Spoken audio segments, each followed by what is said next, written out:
너무 많아요. 근데 다행히 앞에 인물을 다 정리해줬잖아. 그치? 그리고 나는 좀 낙서를 하다 말기는 했는데, 여기에서 소희의 아빠가 어떤 인물이야?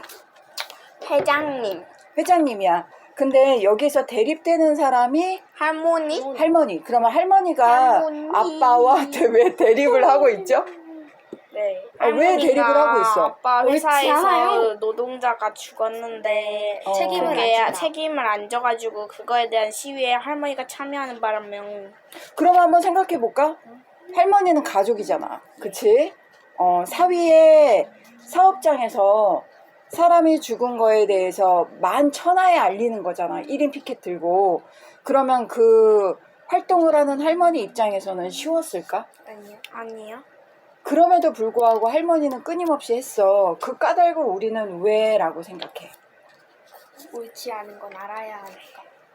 왜 알아야 할까? 그 시위를. 그리고 할머니가 진짜 알리는 거는 내가 시위를 한다일까? 아니요. 그럼 이것은 옳지 않으니까 그만. 사람이 죽어나가는 것은 옳지 않다? 책임졌으면 좋겠으니까.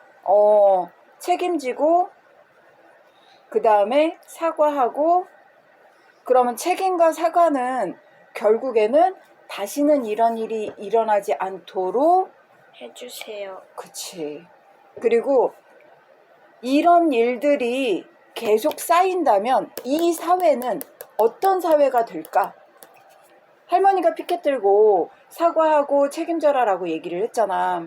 그것은 결국에는 다시는 이 일이 일어나지 않도록 대비하고 조치하는 행동이지. 그거를 강요하고 그것이 실천이 됐어. 그러면 그런 일들이 계속 쌓이고 쌓이는 사회라면 어떤 사회일까? 노동자들이 잘 다닐 수 있고. 노동자들이 잘 다닐 수 있고, 노동자들이 보호받는. 그치, 보호받는. 그리고 안전하게 나의 생계를 유지할 수 있는 거지. 아니, 전쟁 중도 아니고, 전쟁 끝나는 앞뒤, 전후 사정도 아니고, 우리가 얘 난입해요. 이거 하는 거 나도 난입해야지. 우리가 귀여이들. 자, 그럼 우리가 왜 이런 고민을 해야 돼? 왜 이런 고민을 해야 될까라고 생각을 했어. 왜 이런 고민을 해야 될까? 그런데 여기에 소희가 다쳤다 해서 이야기가 멈추는 게 아니라 다침으로 인해서 일이 점점 커져. 소희는 자기의 사촌인 고다미에게 유력한 용의자를 얘기하고 싶어 하지 않았다? 왜 얘기하고 싶어 하지 않았을까? 자기가 잘못한 게 있으니까. 그럼 소희가 학교 생활을 어떻게 했어? 굉장히 불량한 양아치. 공부 되게 잘해요. 인기도 좀 많아요. 근데 왜 일진이 아니라는 건지 모르겠어요. 그렇지. 왜 일진이 아니라고 생각하는 걸까? 공부 잘해서? 맞지 않아요, 일진? 공부 잘하는 일진도 많은데. 맞아. 우리는 처음부터 일진이라고 생각했는데 책에서는 자기는 일진 아니래.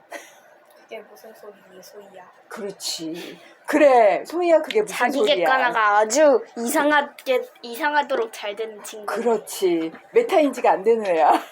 타인지를 해볼까, 소리야? 그러게. 자, 이러면서 소희가 고다미에게 말하고 싶지 않았던 거는 바로 자기가 했던 갑질들에 진짜 갑질. 대망. 그러니까 그거를 말할 수 없었기 때문에 또 부끄러운 건 아는 거지. 자, 이런 그런 실정이었. 짓을 하지 말라야지. 그러니까 결국엔 자기의 용의자는 자기가 이제 오른팔을 화상당하고 둔기로 머리를 맞았잖아. 그랬던 그 폭행 사건이 결국에는 자신에게는 그럴 만한 상황인 거지.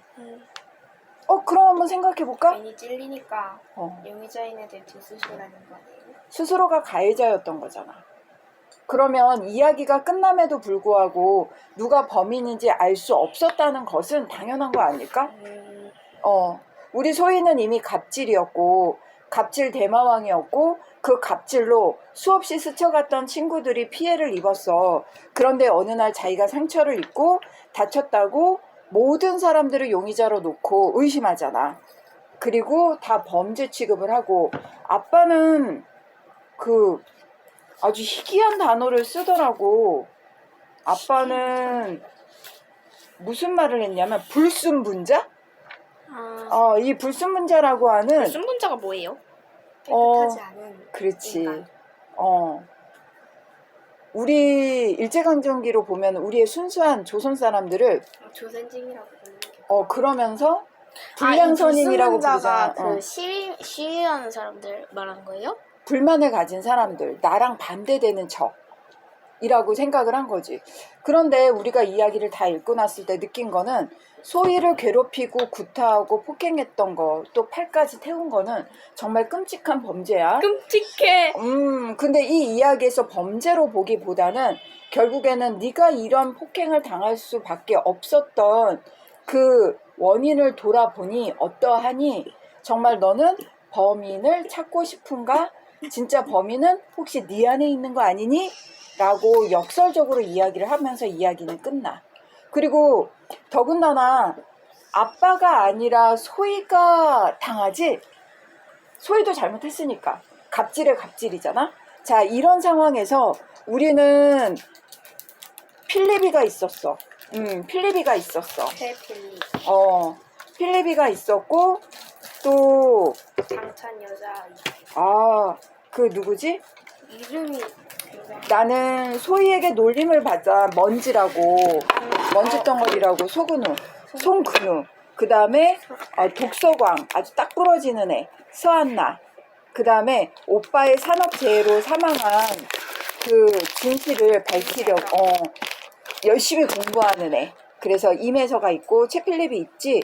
이 사람들이 소근우, 서안나, 임혜서, 최필립, 얘네들이 결국엔 노동자를 대신하는 억울한 존재들이야. 억울한 자. 그런데 이 사람들이 억울할 이유는 없어. 그런데 편견에 의해서 억울함이 뒤집어 씌워진 거지. 먼지 나는데 뭐 어째서, 그지? 약간 잘 안 씻고 자 후줄근하게 다니면 놀림을 받아야 하는 존재라고 근우가 등장한 거야. 그 다음에 서한나, 독서광인데 말을 잘 안 해. 뭐 이렇게 표현을 잘 하지 않지. 그렇다고. 나는 왜 싫다는 건지 솔직히 모르겠어요. 그렇지. 즉 자기의 주장을 하지 않는 사람들은 싫은 거야. 그러니까 사회에 목소리를 내지 않는 사람이 정말 문제가 있거나 사회적 약자이기 때문에 발언을 하지 않는 것이 아니라 이렇게 생각을 해야 되거든. 그런데 소외된 존재로 아예 취급해버리는 거지. 발언하지 않는 사람들, 목소리를 내지 않는 소수자들. 자, 그러면 임혜서는 끝까지 열심히 공부하죠. 좀 마음에 들었던 친구가 혜서지. 자, 혜서는 이렇게 열심히 오빠의 억울함을 밝히려고 노력을 해. 자, 그러면서 여기에서 최필립하고 또 대립되는 게 형준이야. 박형준. 형준이는 또 소희의 버전이죠. 소희의 제2 버전이 형준이야. 형준이가 필립을 괴롭히고, 필립은 아빠가 형준이네 아빠의 가구회사의 직원이라는 이유로, 또 필립은